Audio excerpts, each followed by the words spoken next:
that we have come to discuss with Mr. President the way forward, what we feel about some of these security challenges, and also to ask him what he thinks we should do. We discuss everything that matters as far as the security of this country is concerned. We believe that it is imperative that we're able to provide those necessary equipment and welfare for the armed forces of this country and the police. The President was forthcoming. Of course, as the leader of this country, is more worried than anybody else about the situation. So we were on the same page that we should be able to do whatever it takes to ensure that the security agencies are able to perform better than they are doing now. In matters of security, of course, as a government, as leaders, we are supposed to lead. But when it concerns security, every single citizen matters in this. So it's for all of us to ensure, as citizens as well as leaders, to ensure that we are playing our part as is necessary.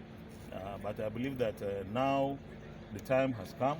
We have reached a tipping point that everybody in Nigeria is concerned about the security situation, and therefore we are all prepared. That's why we have come to meet with Mr. President as members, as leaders of the National Assembly, on behalf of our colleagues, to discuss the way forward. And of course, I believe that citizen participation in this is critical and crucial. Definitely, we are looking into technology, but we don't want to divulge everything, discuss about security. But I believe that the issue of technology is important. You need drones these days. You need to minimize the casualties of your armed forces, and therefore you apply technology and you become more efficient. So, but it is also critical that because we are dealing with human beings, you are asking the military, you are asking the police to go out and fight insurgents, to fight kidnappers and bandits. You also need to do something for their welfare. How do they live? Where do they live? What is the condition of their schools for their children, and so on and so forth. So these are issues that are very important and could have very impactful outcomes when we're able to do the right thing. The President, as concerned as we are, answer, probably more. Is the President looking to do something about it? Answer, yes. The question of security is uppermost in his mind, and he opened us to us. And you must understand that some communications are privileged, but I suffice to say that the President is concerned, and he intends to do something about our challenges. Now, opinions are divided. The generality of opinion is that the service chiefs should go. Okay, that was evident in our debate, both in the House and in the Senate.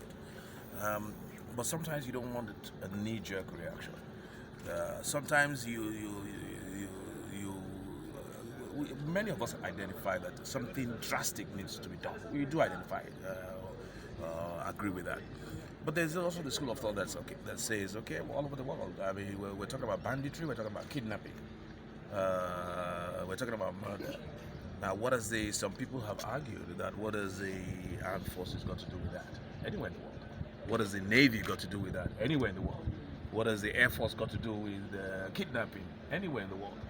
You know, so the question then arises that if you change the service chiefs, does that address the issue of kidnapping and banditry? Because those are outfits that are set up for external aggression, for times of war.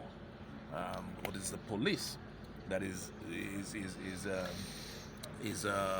set up for internal security, such as what we are all witnessing. So that's talking about service chiefs.